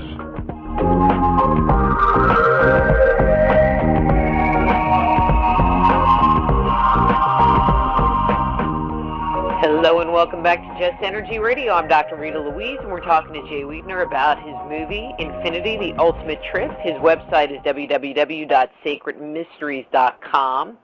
So, Jay, there was a question and actually a little dialogue going on in the chat room, which I think is a good place for us to go. So the question is how would we create an opening to consider change? And then someone posted this comment, is this like taking a personal responsibility revolution? Is that what you're suggesting, a personal responsibility revolution? Heaven forbid. Yeah, that's what I say. Well, her comment was, I love it. So, but I told her that I said that I would find out. Yeah, that's exactly what I'm saying. I'm saying that what we've done is the exact opposite of that. We've let everybody make the decisions for us. And we know that the decisions that are being made for us are really bad decisions. And we're still letting them do it. And I'm saying that maybe our new favorite word should be no. You know? They say something, we say, no. No, we're not doing that. No. Sorry, nice try. Go back and come up with something else because we're not doing that one. And we need to all just say no. We just say, no, we're not doing it. And they're going to get very frustrated and they're going to go away. And but if we don't start saying no to them and start saying yes to what we think is the right thing, which is very likely the right thing, we're going to be in huge trouble. And so far we're not doing it. And I'm really trying to show people that first off, you're not going to die. They're not going to kill you because you stood up to them. In fact, if anything, they're going to scurry like rats when you turn on the light in the kitchen. And nature loves courage and removes barriers to the courageous, for the courageous. And I can only say that I used to be afraid of everything, and I decided about 20, 25 years ago that I wasn't going to shut up anymore. I was going to start saying exactly what it is that I feel about what I see going on. And everyone told me that I was going to get killed by the government, and they're going to put me in a concentration camp, and shut up, and just do my bit, and everything. And I found exactly the opposite. As soon as I started saying it, people started clamoring to hear more. They weren't, and no one threatened me. I've never been threatened by anybody. I think they're actually, if they're anything, they're actually intrigued, but there's somebody actually saying something outside of their purview. So I don't buy the whole thing of the government as this big, huge watchdog. I think the government doesn't even know what's going on, and they're more confused than we are. That's what I'm trying to say. We know intrinsically what to do. We know exactly what to do. We need to do it. We need to just do it. We need to do it without seeking the approval of friends and family and the media and politicians. We need to just get some courage, bite the big one and go do it. And we got to do it now. And you're not going to die. You're going to have to come back here. Nothing is going to be as easy as dying to get out of here. So you need to get over the fact that you're going to die and get out of here, because it ain't going to happen. You're going to come right back in. Whatever world you're leaving behind is exactly the world that you're going to have to face again. And so you need to start making this world. You're never going to make this world perfect, but my God, we can make it better than it is right now. And we need to reject everything that they do. We don't want any of it. We don't want their money. We don't want their medical system. We don't want anything from them. If you fall into the trap of saying, oh, well, they're going to give me health care, they're not going to give you health care. They've never told you the truth ever in your entire life. Why are you going to believe them now? It's ridiculous. And the health care is, they're going to outlaw alternative health care. At first you're going to think, oh, it's all right. But then pretty soon they're going to say, oh, if you teach yoga, you're going to need a 4-year degree from a yoga college. If you teach Tai Chi, you need a 4-year degree. You're going to need, they're going to come in, they're going to over-regulate the entire system and destroy all the good things that are in it right now. I can go down and get, my health care takes care of acupuncture and massage and all sorts of things. That's all going to disappear. And it's going to be just pharmaceutically based. So forget any kind of hope that they're going to come from without. It comes from you. It comes from inside you. You already know what to do. Now go do it. And the part that's so scary about that one piece, because I do alternative health stuff. I mean, I'm a naturopath and a medical intuitive. I mean, that's most of my business. And and no kidding. But it's not just me. It's not, there's me. I mean, that would really suck. But there's everyone else that does that kind of work. There are the massage therapists. But then you sit there and you take it upstream. There are the people that sell herbal supplements. There are the companies that manufacture herbal supplements or manufacture massage tables. And it's a whole industry. I had gone to a lecture, this had to have been 12 years ago, on alternative health, and I thought it was kind of like about alternative health. And there was a bunch of doctors sitting around a room. It was a conference room, so it wasn't like 3 guys sitting at a table. And they put up this one slide that I don't remember what the conference was about other than this one slide. And they put up a pie chart, and they said, this is how much money is spent on alternative health based on the full amount of money spent on health care. And it was maybe an eighth of the pie, so it wasn't a huge piece of the pie, but it was a significant piece of the pie. And then the turnaround comment was, and all of that is paid for out of pocket. And I was like, oh, so you just want people to have to pay you out of pocket because you're going to get more money as opposed to dealing with the insurance companies. And not much after that, like Johnson & Johnson came out with their little herbal aspirins and herbal this and that. And it's like, oh, you all want to get in on that alternative market because people will pay out of pocket because they don't want to use the system. That's right, and that's a really good point. And this, I know naturopaths that will not use the system anymore because they're just overwhelmed by the amount of paperwork that the insurance companies are forcing on them, and so they're just telling their patients that they're not going to even accept it. And this is not going to get any better under a national health insurance plan. It's going to get worse. They're going to outlaw people like you. At first, it's going to look like it's all great, and then everybody. But after a few years, you're going to slowly see this kind of destruction of the entire alternative health system. And the reason this is because the people that are making this new healthcare system are the pharmaceutical companies. That's who's designing it. It's the healthcare companies. You think that the Democrats are going to pass a bill where you're going to get fined $3,000 for not having health insurance? Who do you think's behind that? It's the health insurance companies that are behind it. They want you to get their crappy health insurance. and they want to force you into it. And so this thing is just, it's not going to work. And every time we rely on some kind of central authority to give us something, all they do is take it away. And that's what's going to happen here. And I'm not even getting in to the idea that they're going to add 40 million people by their own figures to the health rolls, because there's 40 million people who supposedly are not without insurance right now, but they're not adding any doctors. So you're going to add 40 million people onto the healthcare rolls without adding any doctors. I'm sorry, there's only one word to explain what's going to happen there. It's going to be rationed. You're going to call your doctor. The doctors don't want to participate in this. They don't, of course not. Who would want to participate in that nightmare? And so I don't know. It's a trick. The whole thing is a dirty, rotten trick. I hate to say it. And the Democrats, they're telling us that they're doing it for us. But if you examine the bill, and by the way, they're passing legislation right now that says that they don't want to post any more bills on the internet. You know why they're doing that? Huh? Yeah, Excuse me?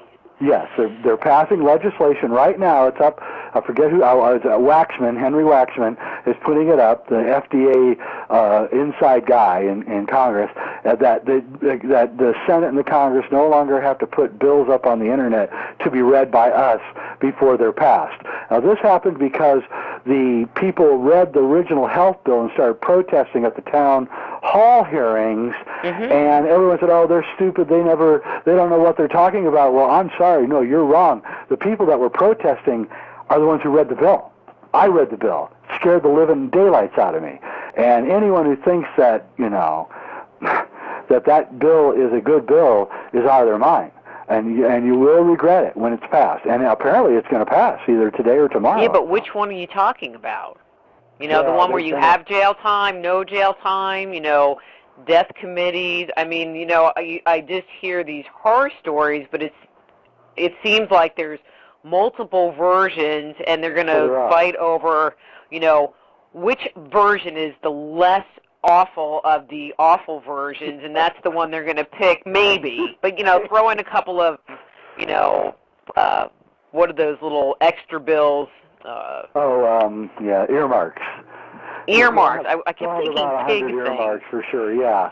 No, that's what I'm saying. And again, we fell into a trap where we thought that we had a Messiah who was going to save us, and now we know. Well, if you've read the bills that are out there, the various bills, we now know from anyone who's read them that this is much worse than what we have right now. And I don't know where it's going to go. I'm even thinking of leaving the country because I don't really want to be involved in a healthcare system that is so horrible. And just don't. I mean, if I have enough money to pay for something and I decide to do it, I want to be able to do it. And I don't think I want anyone to tell me that I can't do it. And not because of my age or my economic worth or any of it.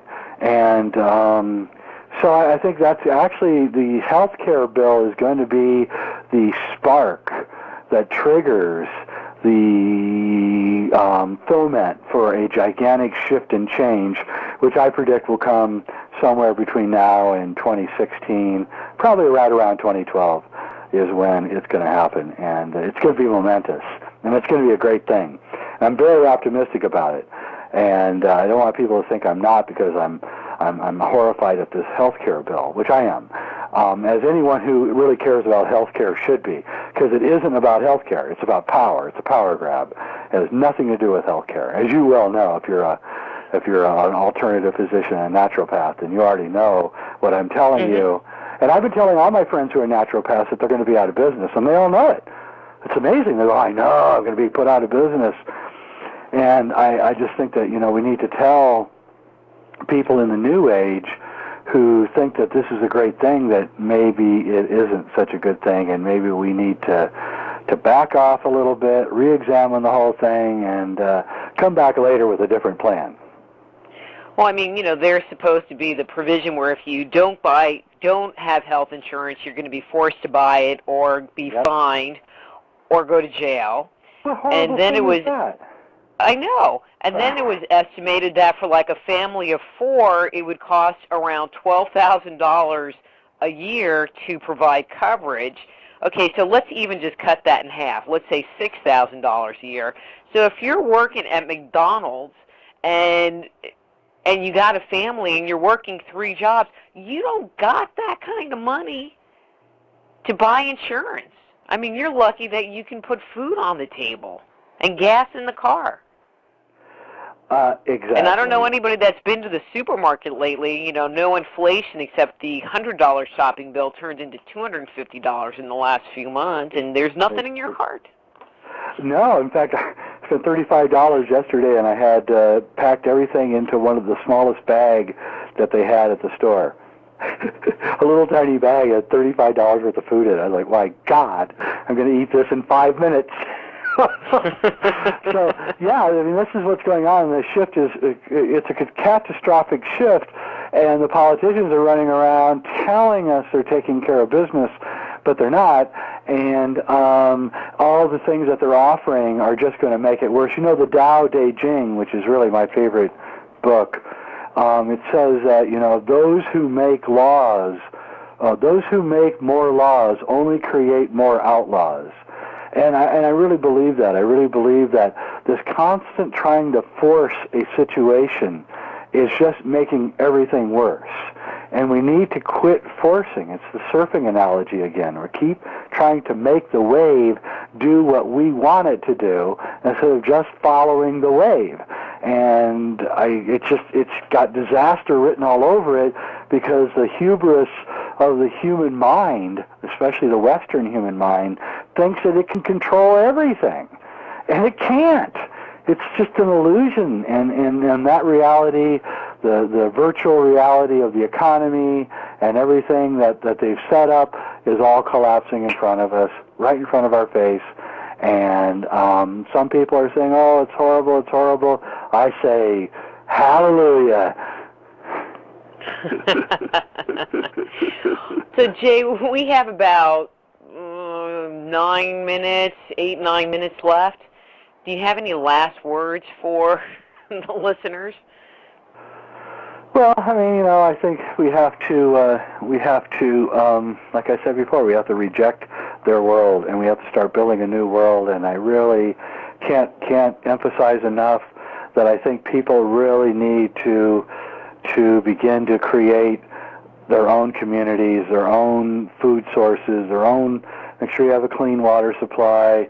Buy Sacred Mysteries DVDs and take them with you so that when you're out in the middle with your community, you can watch high-quality DVDs over and over again, like Infinity, The Ultimate Trip, and also our new Qigong series, and all of them.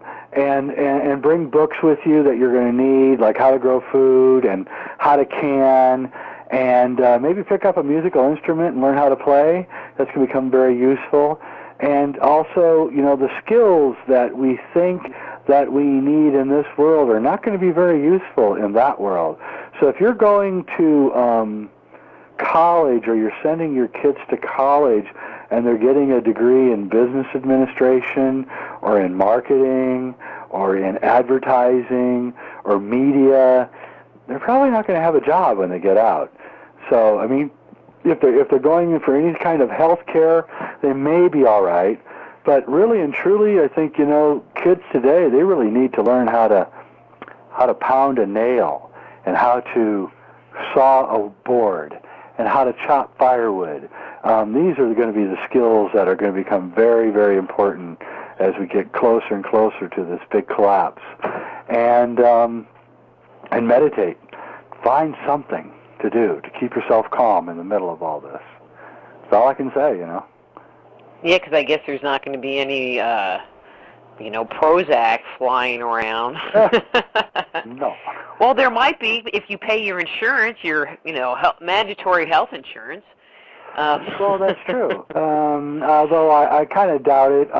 But boy, getting rid of those drugs, I think that's going to be the best thing that ever happened to us. So I'm kind of looking forward to that. I hope the drugs disappear and go away forever, because I think they've been really bad.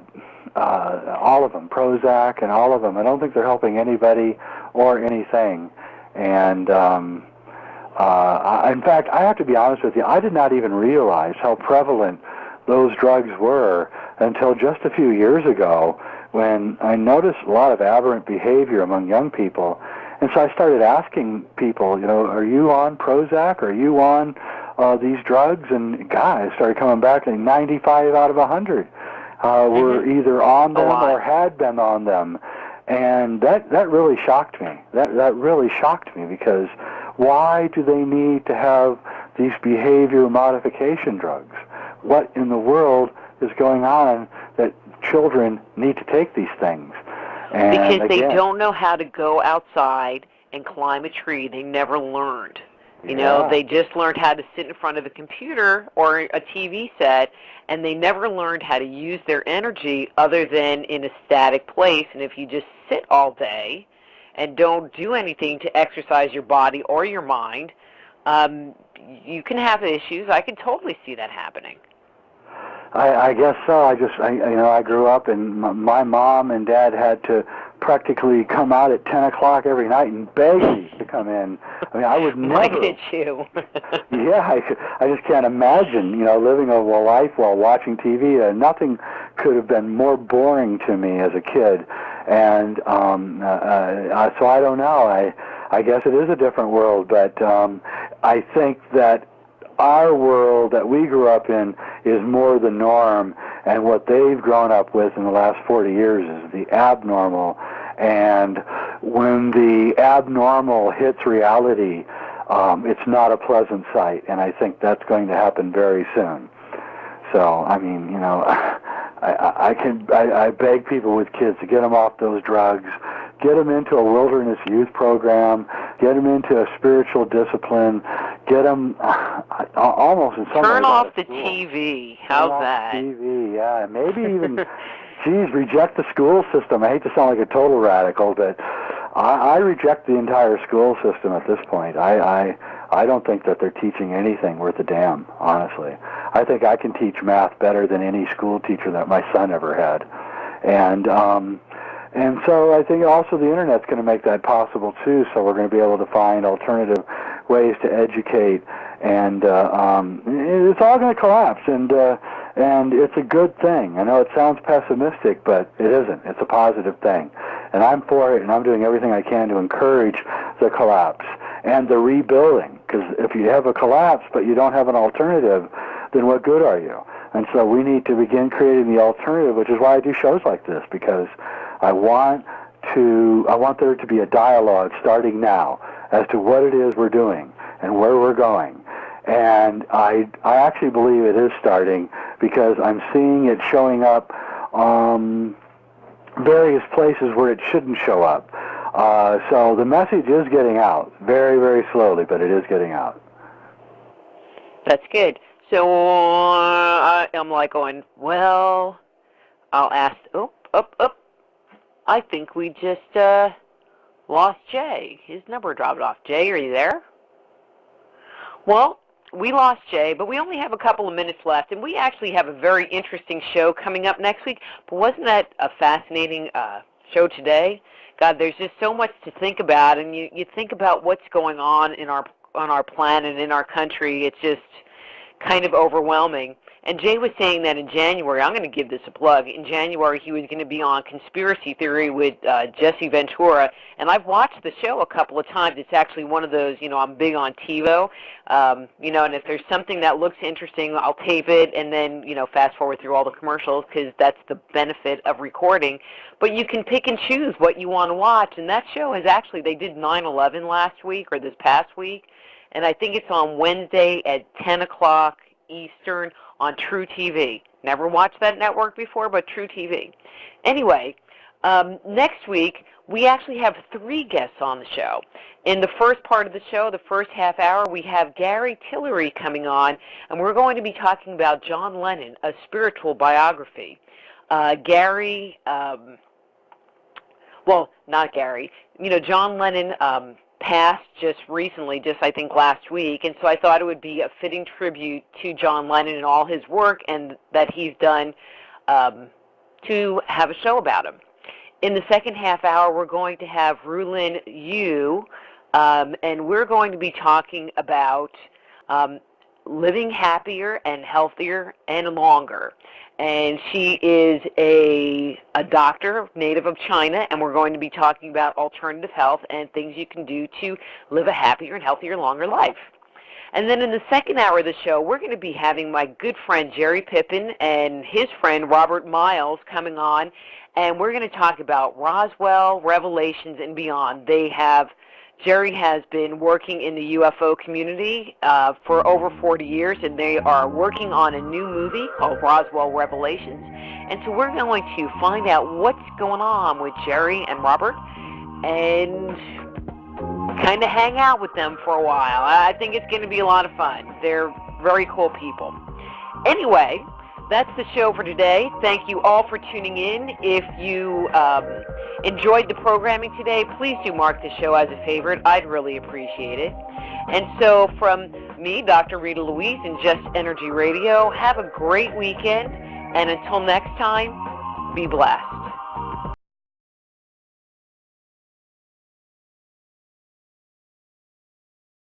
Life, and believe me, it's not going to end. It's not that easy.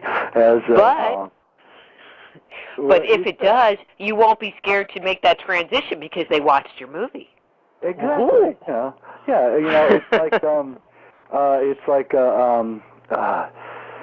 I'm forgetting his name. He's in the movie. He's a professor. His daughter is a big actress. I'm forgetting her name too. Who's the famous actress whose dad is in our movie?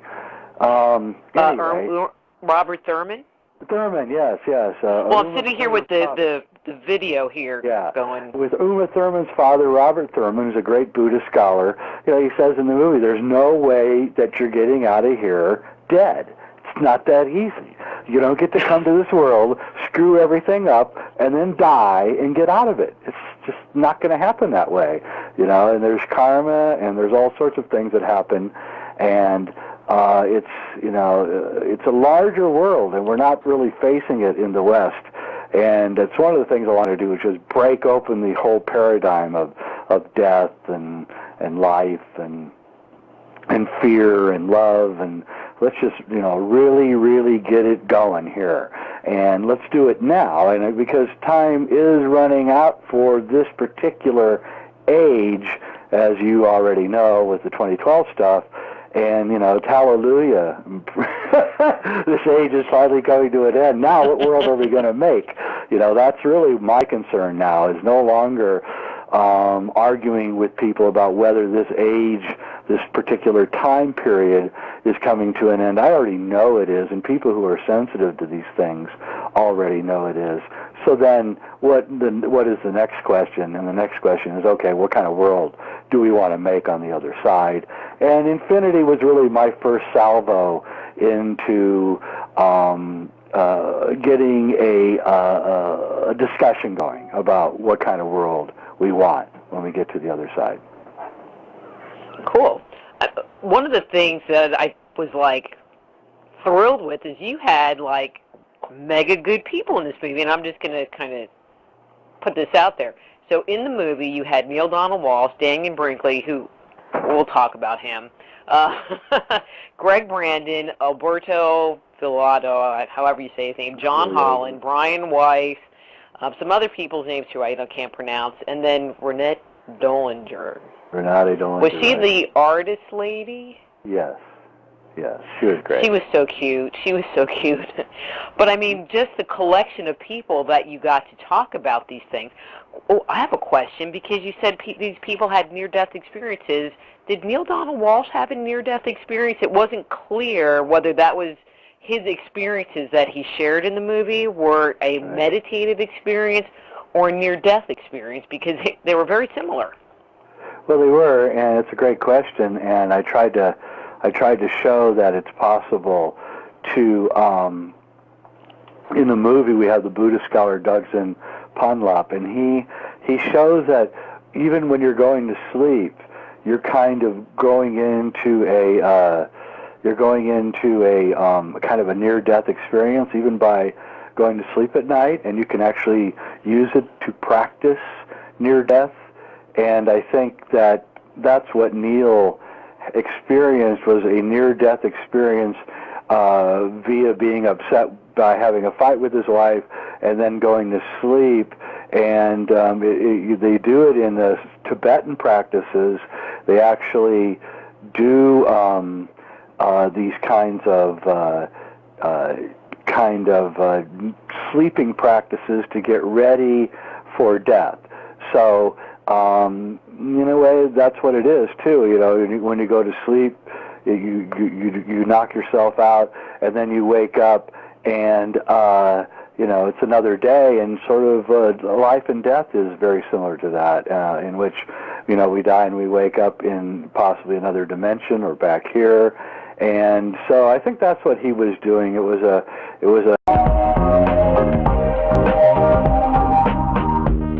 Hello and happy Friday. Welcome to Just Energy Radio. I'm Dr. Rita Louise, and we're here to provide you with some more excellent programming. So today we're going to be talking about what happens on the other side. Is there life after death? Are we more than just a physical body, or is there something else that's going on out there that maybe we're not aware of? And to do that, a good friend of Just Energy Radio, Jay Weidner, is coming on to talk about his new movie, Infinity, The Ultimate Trip. So let me tell you a little bit about Jay, and we'll get him on the air. Jay is an author, filmmaker, and Hermetic scholar. He is the producer of the feature documentary film 2012, The Odyssey, and its forthcoming sequel, Time Wave 2013. He is the author of The Mysteries of the Great Cross of Hendaya, I can never say that word, Alchemy and the End of Time, and A Monument to the End of Time, and that was with Vincent Bridges, as well as contributing writer for the book The Mystery of 2012.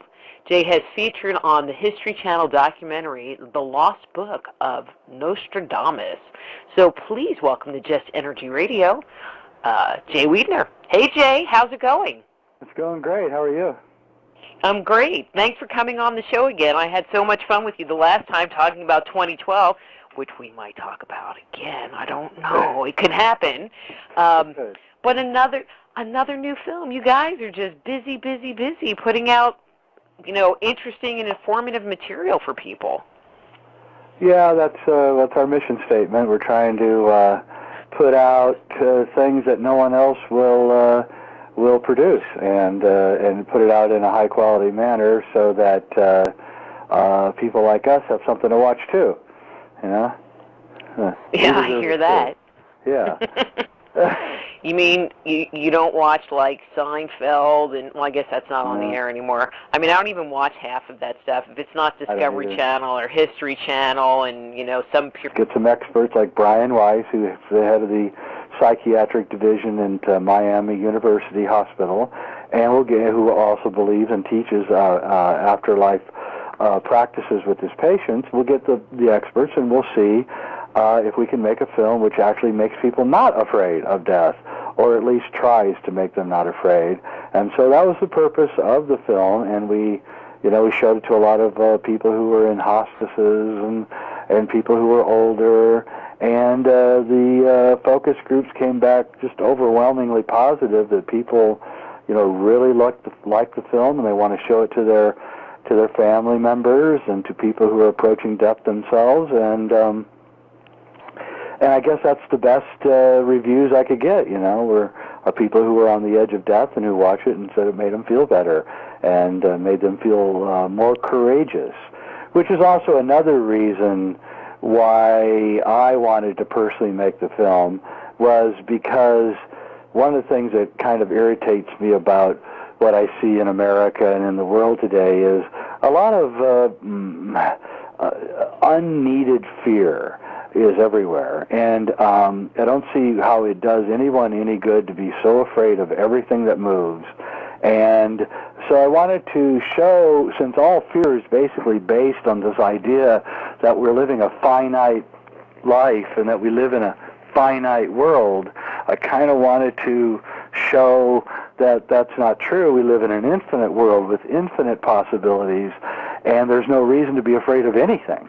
And I think that if we finally get to the stage where we're not afraid of anything, then real, true change in this world can start. But I don't think it's going to start if we're all in a complete panic state, worrying about every little tiny thing that comes along. Everything is a terrorist act. Every single storm is a sign that the end of the world is at hand. Every show on TV is about the end of the world.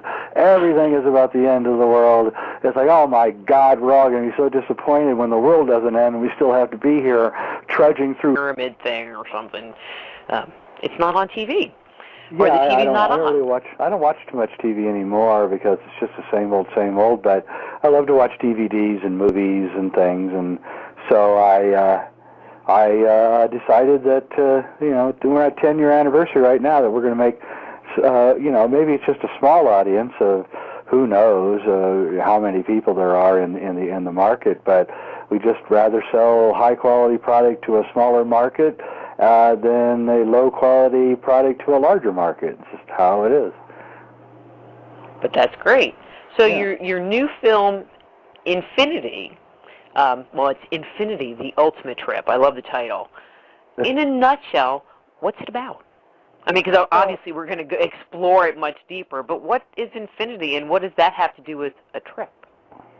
Well, I think that basically what happened was my mother died, and in 2002, late 2002, and I thought I was a fairly metaphysical person, and that I could help her through her transition, and I couldn't. No matter what I told her, no matter how logical I sounded, there was no way to get around the fact that she was scared to death. And literally, and she did everything she could to keep herself alive, which actually I believe shortened her life. And the doctors are just a bunch of idiots, as far as I'm concerned, and they killed her early, I believe, with chemo. And so I decided, I was talking to Alberto Violdo, who's a good friend of mine, and we were having dinner maybe a year later or something, and I was telling him about all my problems with my mother dying, and he'd had similar problems when his brother had died. And so we said, why don't we make a film that shows people an alternative view of what happens when we die, as opposed to what we get in this world in our Western society, which is fear and judgment and all these terrible things.